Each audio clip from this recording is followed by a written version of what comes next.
paz, queridos. Eu sou o pastor Marcos Barros. Eu quero me apresentar. Sou formado em teologia pelo seminário da denominação pela qual eu faço parte, sou membro e sou pastor local. Também sou graduado em teologia pela Unicesumar e licenciado em história pela Unifacvest. Esse projeto no qual você está participando agora tem como objetivo motivar o estudo da história eclesiástica para agregar conhecimento, para fortalecimento da sua fé cristã. E é importante esse conhecimento agregado à nossa fé para que a gente possa ter aí um entendimento melhor da história da igreja, né? Que a sua fé possa ser fortalecida e que você possa ter aí um tempo de aprendizagem. O nosso objetivo aqui é trazer conhecimento da história da igreja de uma maneira bem tranquila, uma maneira bem de fácil acesso, que possa te ajudar, ok? Então, que Deus possa te abençoar e que nós possamos estar juntos nesse projeto, que será constituído por 6 aulas e está trazendo aqui uma introdução à história da igreja cristã. Nesse primeiro módulo da história da igreja cristã, nós vamos iniciar com uma breve introdução, para a gente falar um pouco sobre essas datas e vamos abordar os períodos, que são 6 períodos, e vamos desenvolver ao longo dessas 6 aulas uma abordagem bem clara, bem simples, de fácil entendimento, para que a gente possa aí agregar o nosso conhecimento. Como eu falei, o nosso objetivo é trazer um módulo claro de cada período da história cristã, desses 6 períodos, para que você possa entender com mais facilidade. Falando sobre o primeiro período, que vai da ascensão de Cristo, por volta do ano 30, até a morte de João no ano 100, esse então se dá o primeiro período da história. Depois vem o segundo período, que vai da morte de João, do ano 100, até o edito de Constantino, por volta do ano 313. Nós vamos ter o terceiro período, a partir do edito de Constantino, do ano 313, até a queda de Roma, no ano 476. O quarto período vai da queda de Roma à queda de Constantinopla, em 1453. Né? Então a gente tem aí 4 períodos aí, dentro desse quesito. Temos também o quinto período. Esse quinto período ele vai da queda de Constantinopla até o fim da Guerra dos 30 Anos, no ano de 1648. Já o sexto período pega o fim da Guerra dos 30 Anos, lá em 1648, e vai ao século XX. Né? Então essa é uma introdução daquilo que nós vamos falar nessas 6 aulas, e você vai pegando com maior clareza. É muito importante você ter um bloco de anotações, um caderno de anotações, para que você possa fazer as suas anotações e que nós possamos entrar nessa jornada juntos aí. Eu tenho certeza que vai ser bacana, vai ser um período de aprendizagem, de troca de conhecimento. Eu tenho certeza de que vai agregar a nossa vida cristã. A história da igreja cristã é fascinante e nós vamos aprendendo como homens e mulheres doaram as suas vidas e não temeram perder as suas vidas por amor a Cristo e por amor à igreja. Então, vamos para o próximo bloco, a primeira aula, o primeiro período na próxima aula, e já a gente volta aí com... Então vamos lá? Vamos iniciar então esse segundo bloco de conteúdo, que na verdade nós vamos estar falando agora do primeiro período da história cristã. Nós tivemos apenas uma introdução e nós queremos começar então com o primeiro período da história cristã. Pega caneta e bloco e vamos lá. Vamos começar pela definição de igreja. O que a gente entende, o que era realmente a igreja naquele momento. A igreja, em todas as épocas, seja passada, presente e futura, ela é formada por pessoas.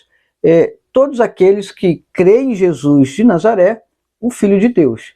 E nesse ato de crer, está implícito também a aceitação de Cristo como Salvador pessoal. Então, a igreja é formada por pessoas que têm essa mesma fé. E também essa crença faz com que essa pessoa possa obedecer a Cristo, tendo Cristo como o príncipe do reino de Deus, né, sobre a terra. E se subordinando ou atento às suas recomendações, né? Até aqui tudo bem? Então essa é a definição de igreja. A igreja é formada por pessoas que se unem em torno da fé em Cristo, em obediência a Cristo, ok? Nesse primeiro período da história cristã, ele vai iniciar, como eu disse na introdução, por volta ali do ano 30, com a referência da ascensão de Cristo. Você vai ver que todos os períodos têm essa marca de algum fato importante. Então, ali no ano 30, na ascensão de Cristo, é que vai desencadear e vai nascer a igreja cristã. Esse período também, ele ficou denominado, conhecido como período, a igreja do período pentecostal ou a igreja apostólica, que vai encontrar nesses dois termos, né, do primeiro período, por conta de todo esse contexto dos apóstolos e o dia do Pentecostes, como quando nasce a igreja. Vamos abordar aqui também, o texto bíblico, nossa base, é Mateus 16, 20 e Atos 1, 6 a 8. Essa é a nossa base fundamental aqui para a leitura bíblica, tá ok? A igreja ela vai iniciar a sua história neste movimento de caráter mundial, exatamente no dia de Pentecostes. No fim da primavera do ano 30, quando nós temos aí 50 dias após a ressurreição do Senhor Jesus, 10 dias depois da ascensão de Jesus aos céus. Exatamente nesse momento vai nascer a igreja. Durante o tempo em que Jesus exerceu o seu ministério, os discípulos criam que ele era o almejado Messias de Israel, o Cristo. Isso faz com que eles estivessem em torno dessa fé, dessa crença. Jesus era o Messias, então eles estavam debaixo da autoridade de Messias. Messias e Cristo são palavras idênticas, você vai encontrar em várias literaturas aí um termo e outro. Messias é uma palavra hebraica e Cristo uma palavra grega, né? Mas na verdade ambas significam ungido, tem o mesmo significado, ungido, príncipe do reino celestial. A gente está trazendo essa informação porque você vai encontrar em literaturas muito esse termo. Apesar de Jesus haver aceitado esse título, né, de Messias dos seus seguidores, dos seguidores mais próximos, mais íntimos, né, ele vai proibi-los para que eles não proclamassem esta verdade para o povo antes que ele ressuscitasse dentre os mortos. Então essa é uma recomendação de Jesus para aqueles que eram mais próximos, íntimos, que tinham ele como Messias, mas que tiveram essa observação de Jesus, tá? Nos 40 dias que precederam a ascensão, Jesus ordenou que antes os discípulos fossem pregar o evangelho, deveriam esperar o batismo do Espírito Santo, ou o revestimento do Espírito Santo, o derramado do Espírito Santo. Você vai encontrar vários termos em várias literaturas, né? Para que eles pudessem ser testemunho em todo mundo. Então eles tinham que aguardar esse momento, que é o revestimento do Espírito Santo. Terceira observação. Esse revestimento do Espírito Santo, de fato, é o nascimento da igreja. Você vai encontrar batismo com o Espírito Santo, revestimento com o Espírito Santo, mas está lá em Atos, capítulo 1, versículo 15, e Atos 2, do 1º versículo ao versículo 4. E como que isso aconteceu? Qual era o cenário? Era na manhã do dia de Pentecostes, enquanto os seguidores de Jesus, aproximadamente 120 pessoas, estavam reunidos em oração. O cenário era a oração, eles estavam orando. Então veio o Espírito Santo sobre eles de uma maneira extraordinária, de uma forma extraordinária, e tal foi real essa manifestação do Espírito sobre a vida deles, que eles viram descer dos céus sobre a cabeça deles línguas em forma de fogo, que pousava sobre a cabeça deles, né, de cada um. Isso é uma marca nesse movimento do Espírito Santo sobrenatural ali, sobre a vida dessas 120 pessoas que estavam reunidas em oração. E o efeito deste acontecimento, ele vai ser tríplice. A gente tem 3 observações para que vai acontecer a partir desse derramado do Espírito Santo. Primeiro, iluminou a mente dos discípulos, dando-lhes um novo entendimento ou um novo conceito do reino de Deus.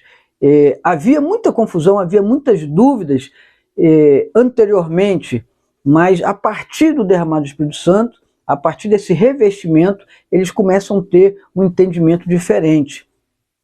Segundo, eles começam a compreender ou compreendem que este reino, o reino de Deus, não era um império político, mas um reino espiritual, na pessoa de Jesus Cristo ressuscitado. E Jesus ressuscitado, que agora governava de modo invisível todos aqueles que aceitavam ele pela fé. Veja que vai mudar muita concepção ali de quem era Jesus e o rei, sobre o reino de Deus, após a manifestação, o derramar, o revestimento do Espírito Santo de Deus. Então isso é muito interessante.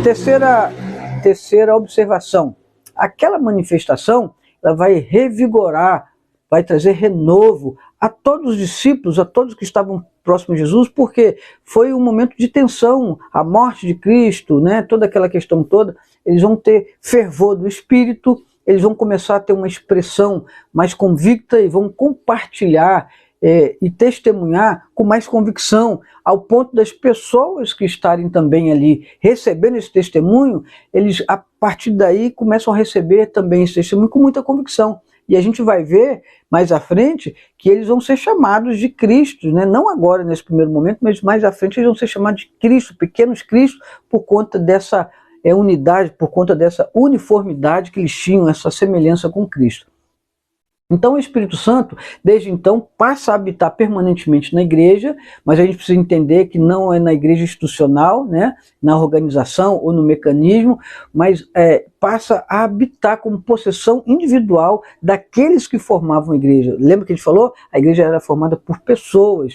Então os verdadeiros cristãos, eles passam a ser então habitação. 1 Coríntios capítulo 3, versículo 16, né? Então desde o derramamento do Espírito Santo, aquela comunidade passa a viver de forma diferente e elas vão ver com muita propriedade e as pessoas vão olhar e vão começar a chamar aquela igreja da igreja pentecostal ou a igreja do período apostólico por conta desse nascimento no dia do Pentecostes, nessa manhã do Pentecostes, nesse revestimento do Espírito Santo. Então aqui nós temos o nascimento da igreja de Cristo, lembrando que a igreja de Cristo vai nascer no berço judaico, né? Ali a gente vai ter a grande maioria judeus, e os próximos passos da igreja vai ser esse desenvolvimento. Então nós vamos continuar no próximo bloco, para a gente fazer os blocos mais enxutos, nós vamos falar sobre a localização onde nasce a igreja, né, na cidade de Jerusalém, como se dá isso, nós vamos falar quem eram os seus membros, esses primeiros membros, né, quem eram eles, nós vamos falar sobre a sua liderança, quem era agora a liderança e que tipo de governo essa igreja que nasce, como que ela vai ser governada, a forma do seu governo, e nós vamos estar trazendo no próximo bloco também sobre as doutrinas que vão fundamentar ali essa primeira igreja, esses primeiros discípulos de Cristo, né? Então, nesse próximo bloco nós vamos fechar esse primeiro período da igreja, que é chamado período pentecostal, ou a igreja do período pentecostal, né? Como você vai encontrar em algumas literaturas também, como a igreja apostólica. Você vai achar esses dois termos. Lembrando que esse termo, a igreja pentecostal, não tem nada a ver com o termo pentecostal dos dias atuais, né? Hoje a gente fala muito sobre as igrejas pentecostais.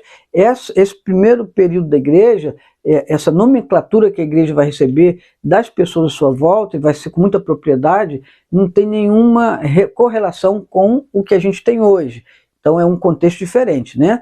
Então nós vamos continuar no próximo bloco sobre o primeiro período, trazendo essas informações complementares. Que bom que nós estamos já dando esse pontapé inicial, e eu te espero no próximo bloco, ok? Não esqueça de anotar. Pode mandar suas perguntas também para a gente, ok?